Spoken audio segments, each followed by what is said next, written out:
हरदा, प्रीतम सिंह और हरक तीनों कांग्रेस के वरिष्ठ अनुभवी नेता, पर मौजूदा वक्त में इन्हें टॉम एंड जेरी कहना गलत नहीं होगा। दूसरी तरफ डॉक्टर आरपी रतूड़ी, कमलेश रमन और कुलदीप चौधरी कांग्रेस में कई वरिष्ठ पदों पर रहते हुए कांग्रेस की कई सालों से सेवा कर रहे थे, लेकिन पार्टी में आपसी गुटबाजी से तंग आए और उन्होंने हाथ का साथ छोड़ा और आपके साथ हो गए। बीते शुक्रवार को हरिद्वार में होने वाले पंचायत चुनाव से ऐन पहले बीजेपी ने भी बड़ा खेल किया, जब कांग्रेस और बसपा के 44 नेताओं ने बीजेपी की सदस्यता ले ली है। रुड़की की भी हाल ऐसे ही है और ये जो सिलसिला शुक्रवार को शुरू हुआ था, शनिवार को भी जारी रहा। कई कांग्रेसियों ने बसपा का दामन थाम लिया, यानी कि 100 की सीधी एक बात, बिखराव है, टूटन है और बयान है कि पार्टी में कालिदास कौन। चलिए चर्चा को आगे बढ़ाएंगे। हमारे साथ कुछ मेहमान जुड़े हुए हैं, जिसमें सबसे पहला नाम मैं लखपत बुटोला जी का लेना चाहूंगी। लखपत जी कांग्रेस से प्रवक्ता हैं, कई बार हमारे साथ में जुड़ते रहे हैं और आज कांग्रेस को प्रखरता की जरूरत भी है, इसीलिए हमने लखपत बुटोला जी को जोड़ा है। लखपत जी बहुत बहुत स्वागत है आपका। दूसरी तरफ है उमा सिसोदिया जी, आम आदमी पार्टी से हैं। आम आदमी पार्टी के लिए एक खुशी की बात भी है कि कई कांग्रेसी टूटे हैं और आपके साथ में जुड़ गए हैं, यानी कि आम आदमी पार्टी के साथ जुड़ गए हैं। स्वागत है उमा जी आपका। रविंद्र जुगरान जी हमारे साथ में जुड़े हुए हैं, जो कि कतरा कतरा कांग्रेस को निचोड़ने में कोई कोर कसर छोड़ने का नाम नहीं ले रहे हैं। रविंद्र जी बहुत स्वागत है। मेरे ख्याल में आप शायद दूसरी बार हमारे साथ चर्चा में शामिल हो रहे हैं। उम्मीद है कि जो भाजपा का पक्ष है वो बेहतरीन तरीके से आप रख पाएंगे। चलिए चर्चा को आगे बढ़ाते हुए सबसे पहले जिक्र और बात लखपत जी से। लखपत जी, आप कितने दिन कांग्रेस में हैं? क्योंकि पिछले दिनों हमारे साथ में जब आरपी रतूड़ी जी जुड़ते थे तो बहुत ही कद्दावर तरीके से वो पक्ष रखते थे कांग्रेस का, लेकिन अब उनका खेमा बदल गया है। आप एक चीज को जो आपने पूछा जी, सवाल कहा है। हाँ, आपको मुझे देख के लगता है कि ये सवाल पूछना चाहिए? लगता तो मुझे नहीं है, लेकिन फिर भी सवाल लगता तो रतूड़ी जी को देख करके भी नहीं था। लगता नहीं है तो पूछिए। देखिए, मैं एक बात आपसे कह सकता हूँ। आपने सवाल कहा, बहुत चैनलों पे बात हुई है। मैं जिन लोगों की आप बात करें उनमें निश्चित रूप से जो सिंह बिष्ट जी है, मान्य रतूड़ी जी हैं, उन लोगों के सानिध्य में मुझे बहुत समय तक काम करने का मौका मिला। साथ रही हम जो सिंह भाई ने और रतूड़ी जी ने कांग्रेस और कांग्रेस संगठन के लिए बहुत सारा काम किया, कोई तो राय नहीं। लेकिन पार्टी ने उन्हें बहुत सम्मान दिया। जो सिंह बेसी को विधानसभा का टिकट दिया, सरकार रही, उनको दायित्व दी गई, संगठन में रही तो उनको लगातार उनको ये समय सदस्य अभियान का भी अध्यक्ष बनाया गया था। तो ऐसा नहीं, पार्टी ने सम्मान दिया। और वो क्यों गई ये वो ज्यादा बेहतर बताते। लेकिन मैं एक बात जरूर कह सकता हूँ, कांग्रेस जब से कांग्रेस अस्तित्व में है, कांग्रेस का जन्म हुआ, कांग्रेस हमेशा एक लोकतांत्रिक व्यवस्था में भरोसा करती है। यहाँ मतभेद हो सकते हैं, मनभेद नहीं होते हैं। लेकिन एक बात मैं कह सकता हूँ, राजनीति में और राजनीतिक पार्टियां जो हैं उनके अंदर डेमोक्रेसी में मतभेद होने भी चाहिए और कई बार उससे अच्छा रिजल्ट निकलता। लोकतंत्र के लखपत जी, मनभेद और मतभेद का जो आपने जिक्र किया है, आगे मैं इस पर सवाल आपसे पूछूंगी, लेकिन सबसे पहले मैं ओपनिंग रिमार्क सभी लोगों से ले लेती हूँ। रविंद्र जी हमारे साथ में जुड़े हुए हैं। रविंद्र जी, हरिद्वार के त्रिस्तरीय पंचायत चुनाव से पहले खेल पे खेल किए जा रहे हैं। आज रुड़की, हरिद्वार, सब जगह से 44 लोगों को जोड़ लिया बीजेपी में। नहीं, देखिए, बीजेपी ने उनको तब जोड़ा जब उनके अंदर से ये बात आई, जो लोग जुड़ना चाह रहे थे वहां खलबली मची हुई है, मचला रहे थे, घुटन महसूस कर रहे थे, बाहर आना चाह रहे थे। कांग्रेस की लीडरशिप से वो असंतुष्ट थे। कांग्रेस में उसको लीडरशिप दिखाई नहीं दे रही थी। उनको दिख रहा था कि कांग्रेस जो है बहुत ज्यादा गुटों में फंसी हुई है, बटी हुई है। और ये स्थिति तब थी जब कांग्रेस विपक्ष में थी, तो वो लोग बीजेपी में आने के लिए आतुर थे, इच्छुक थे और पिछले 6-7 महीने से बीजेपी के संपर्क में थे। बहुत ज्यादा एक्सरसाइज, कसरत के बाद जब ये देखा गया कि हाँ, इनकी आतुरता बहुत अधिक है, ये भाजपा की नीतियों से, नेतृत्व से, सिद्धांत, कार्यक्रमों से जुड़ना चाहते हैं, तब बीजेपी ने उनको हरी झंडी दी है। और कोई भी कहीं से आना चाहता है, अगर वो मोटा मोटा साफ सुथरा है, उसके अंदर समाज के लिए राजनीतिक दल के माध्यम से सेवा करने का भाव है, तो ऐसे सब साफ सुथरे लोगों का स्वागत है। मैं ये भी समझना चाहूंगी जुगरान जी कि ऐसी कौन सी मशीन है कि आप आतुरता और घुटन नाप लेते हैं? देखिए, मतलब बीजेपी के पास होगी कोई स्पेशल मशीन जिससे आतुरता और घुटन का पैरामीटर नाप लिया जाता है कि भाई इनकी पार्टी में घुटन महसूस हो रही है, ले लो, इनकी पार्टी में घुटन महसूस हो रही है, ले लो। पैरामीटर इसका यही है, हाँ। जब कोई किसी दल का नेता आपको 6-8 महीने से अप्रोच कर रहा हो, बार बार कर रहा हो, तो इसका मतलब वो वहां रहना नहीं चाहता, वो इधर आने का इच्छुक है। तो ये एक अंदाजा लगाते हैं, पैरामीटर कोई मापने की कोई मशीन तो नहीं है। ठीक है, कोई मशीन नहीं है। संगीता जी खुश तो बहुत होंगी आप। डायलॉग एक फेमस पिक्चर का है, लेकिन फिर भी ये मैं अपनी चर्चा में इस्तेमाल कर रही हूँ इसका। मैं ये उम्मीद करती हूँ कि कॉपीराइट ना आए मेरे ऊपर कि चलिए बीजेपी तो ठीक है, सत्ता पक्ष है, उनके पास बहुमत है, उनके पास सामर्थ्य है, वहां जा रहे हैं, ठीक है। लेकिन आम आदमी पार्टी मनीष सिसोदिया की मौजूदगी में 20-20 साल पुराने कार्यकर्ता दामन थाम रहे हैं, कद्दावर कार्यकर्ता दामन थाम रहे हैं। खुशी तो हो रही होगी। अनम्यूट कर लें संगीता जी, आपका जो माफ कीजिएगा उमा जी, आपका जो सिस्टम है वो म्यूट है। Okay, sorry. हाँ जी, आ रही है आवाज, बोले। अभी आवाज आ रही है मेरी? आवाज आ रही है? हाँ जी, आ रही है, बोले। देखिए, आम आदमी पार्टी इस देश में सबसे ज्यादा तेजी से उभरता हुआ विपक्ष है। मैं बहुत हवाई बातें नहीं करूंगी कि हम अगले 2024 में हम लोग सरकार बनाने वाले हैं या ये, लेकिन आम आदमी पार्टी आज बराबरी पर खड़ी है कांग्रेस के। 137 साल पुरानी कांग्रेस और आज 10 साल पुरानी आम आदमी पार्टी पूरे देश में आज बराबरी पर खड़ी है। 2 राज्य में आपकी सरकारें हैं, 2 राज्य में हमारी भी सरकारें हैं। आप पुराना विपक्ष है, 137 साल से आप इस देश में हैं, बहुत आपका स्वर्णिम इतिहास रहा है, लेकिन आम आदमी पार्टी एक उभरती हुई पार्टी है जिसके ऊपर लोगों का भरोसा कायम हुआ है। उत्तराखंड में मैं मानती हूँ, इस बात को मैं पब्लिकली स्वीकार करती हूँ कि हम जो रिजल्ट हम सोचते थे वो रिजल्ट हमारा नहीं आ पाया, लेकिन 3.5% वोट के साथ हमने एक ठोस शुरुआत की है। वो भी 3.5% है, हम इसको 30%, 35% तक लेकर जाएंगे। तो जो ये पॉजिटिविटी है आम आदमी पार्टी की, जो लोगों को लगता है कि आम आदमी पार्टी एक उभरती हुई पार्टी है, उगता हुआ सूरज है, और इसमें हम लोग अगर आते हैं तो हमें देश सेवा के लिए बहुत पॉजिटिव माहौल यहाँ पर मिलेगा और हमें यहाँ पर पार्टी ज्वाइन करनी चाहिए।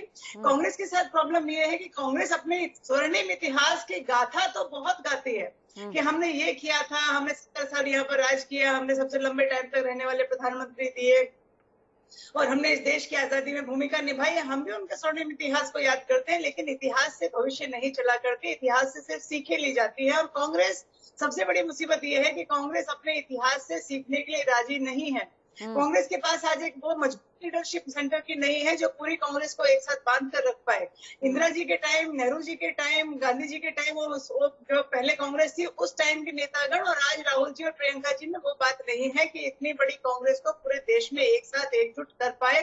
यही सबसे बड़ा कारण है कि कांग्रेस के जो नेतागण है अपना फ्यूचर नहीं देख रहे हैं कांग्रेस में, और वो आम आदमी पार्टी अब कुछ सत्ता का सुख लेने के लिए बीजेपी में जा रहे हैं, और जिनको संघर्ष का रास्ता पसंद है। ठीक है, कांग्रेस अपने इतिहास से सीख लेगी। मैं उम्मीद करती हूँ कि आम आदमी पार्टी भी अपने इतिहास से सीख ले, क्योंकि पिछले दिनों आपके जो सीएम प्रत्याशी थे उन्होंने भी तो पार्टी छोड़ दी ना। अब मैं ये उम्मीद करती हूँ जो आए हैं वो ना छोड़ें कम से कम। चलिए लखपत जी का रुख करते हैं और इसका जवाब मैं लूंगी आपसे, उमा जी, मैं इसका जवाब लूंगी आपसे। लखपत जी का रुख करते हैं। मनमुटाव और मतभेद और मनभेद का जिक्र आपने किया था लखपत जी, लेकिन प्रीतम सिंह के बयान में वो नजर नहीं आता। वो कह रहे हैं कि मैं कालिदास नहीं हूँ, और ये मुझे खुशी है कि हरीश रावत जी मुझे याद करते रहते हैं और वो विद्वान हैं। मैं कालिदास नहीं हूँ, उनका कहने का मतलब क्या है? हरीश रावत कालिदास हैं, जिस डाल पर बैठे हैं उस डाल को काट रहे हैं, कांग्रेस को काट रहे हैं। पूजा जी, देखिए, पहले बहन उमा जी ने कहा है कि हम बड़ी तेजी से उभरती हुई पार्टी है, जिसका लोकसभा में 1 में बढ़ा हो, वो पार्टी कहती है कि हम देश में उभरता हुआ विपक्ष है। तो अपने आप में, जिसने प्रदेश में कहते थे चुनाव से पहले हम इतने वोट लाएंगे, ये भाजपा की एक्चुअल में बी टीम है। भाजपा से दिल्ली में पैसा ला करके कांग्रेस का केंद्र का खराब करने का काम करती है, इसमें कोई दो राय नहीं। वो देख भी जाए, जिसको प्रदेश अध्यक्ष बनाते हो भाजपा की गोद में चले जाते, और 1 हफ्ते में 2 प्रदेश अध्यक्ष चले गए। तो बेकार में ज्यादा नहीं कहना चाहता। हाँ, ये जरूर है कि इन चीजों को देखिए आपने बातें की, मैं स्वागत करता हूँ कि आपने अच्छी बात कही, कांग्रेस की चिंता करते, डेमोक्रेसी में होना भी चाहिए। लेकिन मैं एक चीज कहता हूँ, लोकतंत्र की एक डेफिनेशन होती है कि 1 मत से बेहतर 2 मत है, 2 मतों से बेहतर 3 मत है, 3 मतों से बेहतर 4 मत है। और लोगों के अलग अलग मत होते हैं और उससे अच्छी निखार आती है। डेमोक्रेसी में एक अमृतता आता है। लेकिन मैं एक बात, डिक्टेटरशिप नहीं होनी चाहिए। अब जैसे भाजपा में मैं, हमारे मित्र भाई साहब बहुत, जुगरान जी बहुत सम्मानित है। उन्होंने उत्तराखंड आंदोलन से लेकर भाजपा की मजबूती इस प्रदेश से लेकर उत्तर प्रदेश में, उन्हें भाजपा को हाशिए से शिखर तक ले गई। लेकिन वो भी भाजपा में मतभेद होने की वजह से कुछ समय के लिए चले गई, तो फिर आए हैं। लेकिन उन जैसे व्यक्ति जिन्होंने संगठन में और नीचे जमीन से काम किया, भाजपा को उठाने में उन्होंने तो पूरा जीवन लगाया, तो बहुत लंबा समय उनको उत्तराखंड के आंदोलन से उनका इतिहास बहुत संघर्षों से भरा हुआ है। और हमारे तो सीनियर भी रहे हैं, हमने तो उन्हें छात्र राजनीति में देखा, बहुत मुखरता से देखा।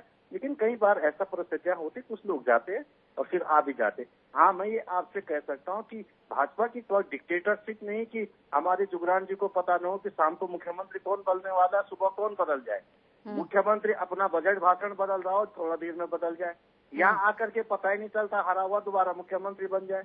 और क्या 30 दिन के लिए मुख्यमंत्री, आपने कभी सुना किसी स्टेज में कि 100 दिन जिस मुख्यमंत्री ने पूरा ना हो, जिसने कहा हो मुझे क्यों बनाया, क्यों हटाया? तो ये डिक्टेटरशिप है भाजपा की। ये जरूर मैं कह सकता हूँ कि जो एक नैरेटिव भाजपा का पिछली बार भी मैं कांग्रेस पर इत्तेफाकन डिबेट कर रही थी। लखपत जी मेरा पक्ष सुन लीजिए। पिछली बार भी मैं इत्तेफाकन कांग्रेस पर ही डिबेट कर रही थी, क्योंकि कांग्रेस है कि विषय देने से मान नहीं रही है। तो मैं ये समझना चाह रही हूँ, पिछली बार भी ये सवाल मैंने पूछा था कि अगर डिक्टेटरशिप के साथ में, अनुशासन के साथ में, बात मानने के साथ में वो अपना दल बेहतर चला पा रहे हैं, तो आप उनसे सीख क्यों नहीं लेते हैं? आप भी थोड़ी सी डिक्टेटरशिप ले आइए। आपने अच्छी बात की। देखो, एक दौर कांग्रेस का था, लोगों को पता होता था कांग्रेस से बाहर जाएंगे, कांग्रेस के नाम पे वोट पड़ता है। और कांग्रेस से बाहर इसलिए लोग नहीं जाते थे, इसलिए लोगों की मजबूरियां होती कांग्रेस से जुड़ना सत्ता में। आज मैं ये मानता हूँ कि भाजपा जिस नैरेटिव पे चल रही है, बहुत सारे लोग अपने राजनीतिक स्वार्थ को राजनीतिक पदों के लिए जा रहे हैं। मैं ये कह सकता हूँ कुछ लोग होते जो संघर्ष में साथ रहते, जो सोचते नहीं कांग्रेस इस देश के लोकतंत्र के लिए, कांग्रेस इस देश के संविधान के लिए, कांग्रेस इस लोग देश के आम जनमानस के लिए जरूरी है, वो लोग कांग्रेस में, वो विचार वो सत्ता के साथ नहीं बदलते। मैं अपनी बात कहता हूँ, मैं जुगरान जी को चैनल पे कई बार, भाजपा तो मुझे 17 विधानसभा का टिकट बड़ी मार से दे रही, हमें लगा कि कांग्रेस डेमोक्रेसी के लिए बहुत अच्छी पार्टी है। मैं अपनी व्यक्तिगत बात कह रहा हूँ। तो कुछ लोग होते हैं कि जो कहते हैं कि हरिद्वार में पंचायत चुनाव हो रहे, चलो प्रमुख का टिकट मिल जाए, हमें जिला पंचायत का टिकट मिल जाए, बात उनका अपना काम तो देखिए। आज ये मानना पड़ेगा कि कोई दो राय नहीं है कि भाजपा का एक नैरेटिव है, भाजपा के नाम पे लोगों को वोट पड़ा, इसलिए लोग भाजपा के साथ कलेक्टिव हो रहे और नेता इसलिए जा रहे। लेकिन जिन लोगों को संघर्ष रही, भाजपा भी अब RSS 1925 का बना है, 100 साल होने को है, उन्होंने सत्ता के लिए लंबा संघर्ष किया है। और कांग्रेस को अभी 10 साल कांग्रेस ने केंद्र की सत्ता में रही, 70 राज्यों में हमारी सरकारें थी, भाजपा भी तो हाशिए पे थी। हम आएंगे, मैं आपसे कह रहा हूँ, जो परिस्थितियां बन रही हैं और जिन परिस्थितियों देश के अंदर, आज आप बताओ डॉलर आप इस करके 81 रुपए डॉलर का चली गया है। ये प्रधानमंत्री जी कहते हैं कि निठल्ली निकम्मी दिल्ली में गूंगी सरकार है और डॉलर 62 रुपया चलेगी, 62 रुपया डॉलर हो गया। अब आइए बताएं, आज 81 रुपया हो गया तो क्या बहुत तेजी से देश की प्रगति, हिंदुस्तान के विकास वाली सरकार है, 1000 रुपया पार सिलेंडर कर दिया, सबसे ज्यादा एक्साइज ड्यूटी लेने वाली सरकार बना दी है। आप डीजल पेट्रोल को 100 के पार करा दिया है और ये कहते कि देश विकास, 43% बेरोजगारी दर देश के अंदर हो गई है। और इन्हें दिखता है कि हिंदुस्तान विश्वगुरु बन रहा है, जब देश के अंदर कर्जा GDP से ज्यादा होने वाला है। और ये परिस्थितियां है देश के अंदर। लेकिन आप तक एक नैरेटिव को सेट करने के बाद कांग्रेस संसद में, कांग्रेस विधानसभा में, कांग्रेस सड़क पे इन चीजों को लेके आ रहे। लोग समझ रहे हैं कि कांग्रेस देश के लिए जरूरी है। कांग्रेस ने कई बार दिखाव देखा, कई बार परिस्थितियां देखी, लेकिन कांग्रेस ने लोगों ने पुनः कांग्रेस में आस्था जताई और कांग्रेस में लोग आस्था जताएंगे। जुगरान जी भी जानते हैं कि जुगरान जी लोगों ने इस सत्ता में आने के लिए कितना संघर्ष किया है, उनसे बेहतर कोई क्यों, कि मैं जितना जानता हूँ भाई साहब को, उन्होंने बहुत लंबे समय तक भाजपा के लिए डंडे खाए, जेल गए, उत्तराखंड के लिए भी गए, और उसके बावजूद भी जब भाजपा सत्ता में थी उन्हें भाजपा का मोह त्यागना पड़ा। तो कुछ न कुछ परिस्थितियां होती हैं। मैं ये जरूर कह सकता हूँ आज कि कांग्रेस एक मौका है देश के लिए, देश के संविधान के लिए, देश की डेमोक्रेसी के लिए, देश के आम जनमानस के विकास के लिए। जिस देश को 70-72 साल में हम विकास के पहिए पे ले गए थे, भाजपा उसको 100 साल पीछे ले जाने का काम करती है। जुगरान जी को आज देश के अंदर जिस तरह से मैं आज GDP गिर रही है, देश के अंदर बेरोजगारी बढ़ रही है, जिस तरह से देश के अंदर क्रूड ऑयल से लेकर एक्साइज ड्यूटी बढ़ाई जा रही, जिस तरह से आज महिलाएं असुरक्षित, जिस तरह से दंगे हो रहे, जिस तरह से भाजपा के नेता ठीक है लखपत जी, मैं समझ गई कि देश की बहुत चिंता है, देश की बहुत चिंता है, मैं समझ गई। चलिए जुगरान जी का रुख कर लेते हैं। जुगरान जी, कितने सहमत हैं आप लखपत जी की बात से?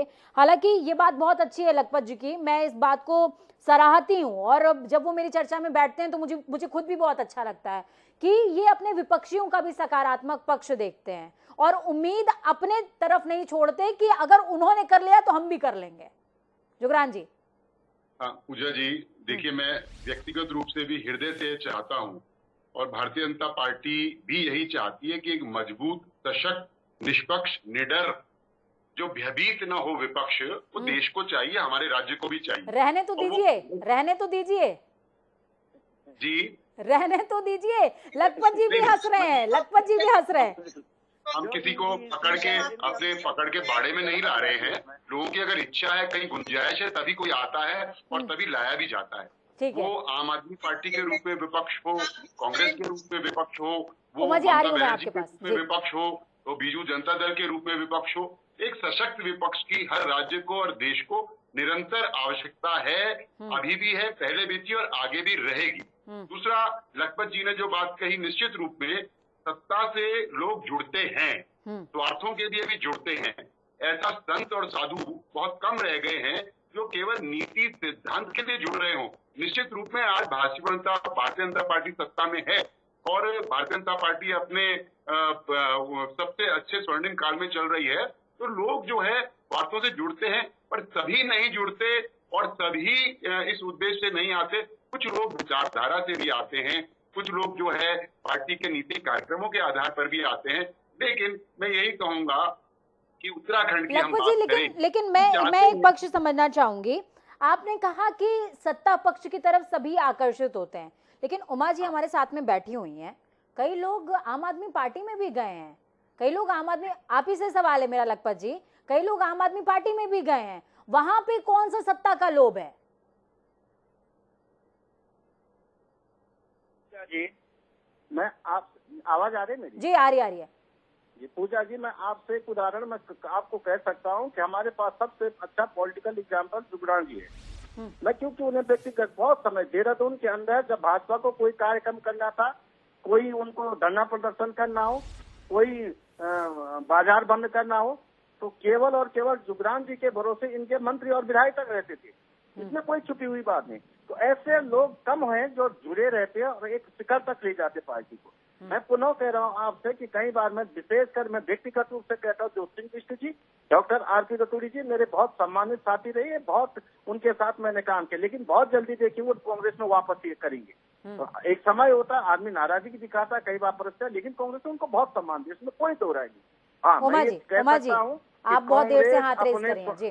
कांग्रेस अभी जिस परिस्थिति में संघर्ष की जरूरत है, लोगों को जोड़ने की जरूरत है, लोगों के भरोसे पे उतरने की जरूरत है, और हम रोकने की भी जरूरत है, रोकने की भी लखपत जी जरूरत है। और हमने इस बात को भी समझिए कि रोकने की भी जरूरत है। भाजपा ने इस समय ये छल बल नहीं किया होता, मुस्लिम यूनिवर्सिटी की बात नहीं कही होती, हम कम से कम 50% वोट लाते। लेकिन भाजपा जो छल बल की राजनीति करती, जो जुगरान जी कह रहे थे मजबूत विपक्ष होना, जुगरान जी कहाँ से होना है? आप ईडी, सीबीआई, इनकम टैक्स तो भेजते हैं, साथ साथ में उन लोगों को भेजते हैं जो घर को धरना दे करके घेरना शुरू कर देते हैं। तो विपक्ष तो कुछ लोग तो इसलिए डरे हुए हैं कि हम पे कहीं ईडी का, आप बताएं महाराष्ट्र में क्या हुआ? जिसने विरोध किया उसके घर ईडी चले गए। लखपत जी, मैं आपके पास आती हूँ, उमा जी को सुन लेते हैं। उमा जी बहुत देर से हाथ रेज कर रहे हैं। उमा जी। जी, सबसे पहले तो मैं लखपत भाई की इन बातों से पूरी तरह से सहमत हूँ कि जितनी इज्जत लखपत भाई जुगरान जी की करते हैं, उतनी इज्जत आम आदमी पार्टी की उनकी छोटी बहन के मन में भी उनके लिए है, और बीजेपी ने भी और आम आदमी पार्टी ने भी जुगरान जी का वो, मैं कहती हूँ, सम्मान नहीं हम लोग कर पाए कि जुगरान जी को हमारी पार्टी छोड़कर जाना पड़ा। कहीं ना कहीं जुगरान जी आप पहले ऐसे सब्जेक्ट हैं जिनको ऑब्जेक्ट बना दिया गया है। लेकिन मैं क्या मैम? जुगरान जी से मैं कह रही हूँ उमा जी कि आप पहले एकमात्र ऐसे सब्जेक्ट हैं जिसको ऑब्जेक्ट बना दिया दोनों विपक्षियों ने मिलकर। मैं उनका पूरा सम्मान करता हूं और हृदय से आभार प्रकट करता हूं कि उन्होंने मुझे इस योग्य समझा। हमारे मन में जब तक हमारे साथ थे, आम आदमी पार्टी में हमारे साथ थे, बहुत बेहतरीन तरीके से उन्होंने आम आदमी पार्टी में हम सब लोगों के साथ काम किया, गाइडेंस दी। लेकिन जुगरान जी की मैं अभी एक बात से मेरा ऑब्जेक्शन है। जुगरान जी ने कहा कि बीजेपी चाहती है कि मजबूत विपक्ष बने, जुगरान भाई, आजकल आपके जो बोर्ड लग रहे हैं ना, जगह जगह जो होर्डिंग लगते हैं, उसमें लिखा होता है विकल्प रहित संकल्प। विकल्प रहित संकल्प, विकल्प रहित संकल्प मतलब कोई विकल्प ही नहीं है बीजेपी के अलावा। ये संकल्प बीजेपी ने ले रखा है कि हमारे अलावा पूरे देश में कोई विकल्प ही हम नहीं छोड़ेंगे। और लखपत भाई ने जैसा बताया, भाई सीबीआई आपकी, ईडी आपकी, अभी आपने सत्येंद्र जैन जी को उठा के 15-20 दिन के लिए अंदर कर दिया। उसके बाद पता चला कि उनके खिलाफ एक सबूत भी आपको नहीं मिला। उस व्यक्ति के 20-25 दिन जो जेल में रहे और उनके साथ काफी मतलब गलत व्यवहार भी पुलिस के द्वारा किया गया, उसके बावजूद बिना किसी सबूत के, कोई सबूत जब आपको नहीं मिला तो आपको उनको छोड़ना पड़ा। इस तरह की जो तमाम घटनाएं विपक्ष के नेताओं के साथ हो रही हैं, ये देश को तानाशाही की तरफ ले जा रही हैं। और जुगरान जी, क्योंकि आप एक बहुत समझदार और बहुत सम्मानित और बहुत खुले दिमाग के आप राजनेता हैं, तो मैं आपसे जरूर ये कहना चाहूंगी कि इस बात को आप अपने लेवल से, अपने पार्टी के मंच पर जरूर उठाएं कि देश में जो कुछ भी इस तरह की घटनाएं हो रही हैं वो गलत है। क्योंकि मैं उम्मीद करती हूँ आपसे, मुझे लगता है पूरी बीजेपी में आप ही एकमात्र ऐसे व्यक्ति हैं जो अपनी पार्टी के अंदर रहकर चीजों को ठीक करने का प्रयास करते हैं। अदरवाइज तो सब नतमस्तक रहते हैं कि ठीक है, जो आला कमान ने कह दिया उसके सामने नतमस्तक है। तो ये कुछ ऐसी चीजें हैं जो आज देश को गलत दिशा की तरफ ले जा रही है। मैं समझती हूँ कि अगर देश में लोकतंत्र मजबूत रहना है तो विपक्ष की भूमिका भी मजबूत होनी चाहिए। एक अच्छा विपक्ष ही सत्ता पक्ष को मजबूर करता है कि वो सही तरीके से। बताइए जुगरान जी, आप लोगों ने क्या स्थिति कर दी है? विपक्ष त्राहिमाम कर रहा है, विपक्ष त्राहिमाम कर रहा है, बताइए। देखिए, मैं काफी हद तक लखपत जी हो या उमा जी हो, उनकी बात से सहमत हूँ, पर कभी कभी जो दिखाई पड़ रहा होता है वो होता भी नहीं है। मैं केवल इतना कह सकता हूँ कि सत्य की जीत होती है, सत्यमेव जयते। कोई भी एजेंसी, ईडी हो, आईबी हो, सीबीआई हो, अगर वो किसी के खिलाफ पड़ी हुई है, एक स्टेज ऐसी आती है, एक वक्त ऐसा आता है कि वो आदमी जिसके खिलाफ अगर दुरुपयोग हुआ है तो वो और निखर के आता है और सर्वमान्य होके आता है और लोकप्रिय बनता है और बड़ा नेता बनता है। हो सकता है कभी कभी। लखपत जी, मैं आपसे आखिरी कमेंट चाहूंगी। सभी की बातें हमने सुन ली, लेकिन मौजूदा जो स्थिति है, आप बहुत समझदार व्यक्ति हैं लखपत जी, और जब आप चर्चा में जुड़ते हैं तो चर्चा का निष्कर्ष निकलता है। और आज हमारे साथ 3 बहुत ही समझदार, बहुत ही प्रबुद्ध लोग हैं, जुगरान जी हो, उमा जी हो या फिर आप हो। मैं आपसे समझना चाहूंगी कि क्या आप कांग्रेस की मौजूदा स्थिति से व्यथित नहीं हैं? आपको नहीं लगता कि कुछ तो ऐसा होना चाहिए कि आत्मा पुनर्स्थापित हो जाए देह के अंदर और जान आ जाए?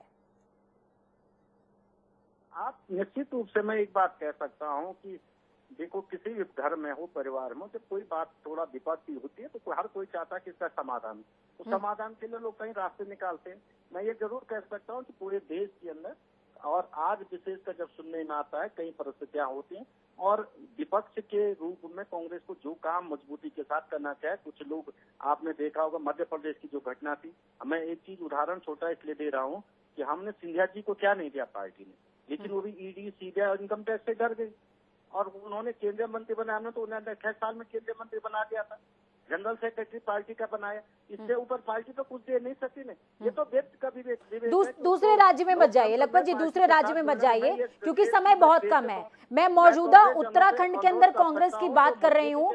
और क्या इस चर्चा के बाद आप अपने ऊपर जो लेवल के लोग हैं उनसे बातचीत करने की कोशिश करेंगे कि भाई देखो कुछ तो ठीक होना चाहिए, अब बहुत हो गया? जी निश्चित रूप से हम बहुत मंथन करते हैं। मैं कई बार बातें भी कर चुका हूँ। आज हमारे प्रभारी जी भी आ रहे हैं और लोग भी हैं जो प्रदेश अध्यक्ष जी, हमारे बहुत पुराने साथी भी हैं। तो मैं बहुत सारे लोगों से बात भी करते हैं और बहुत सुझाव भी हम देते हैं जो आपके चैनल के माध्यम से नहीं दे सकते। देखो, मैं एक चीज तो माने पूजा जी, मुझे 30 सेकंड चाहिए जुगरान। देखो 2014 के बाद 13-14 जब से केंद्र में मोदी जी की सरकार है, देश के राजनीतिक सिनेरियो बदला है।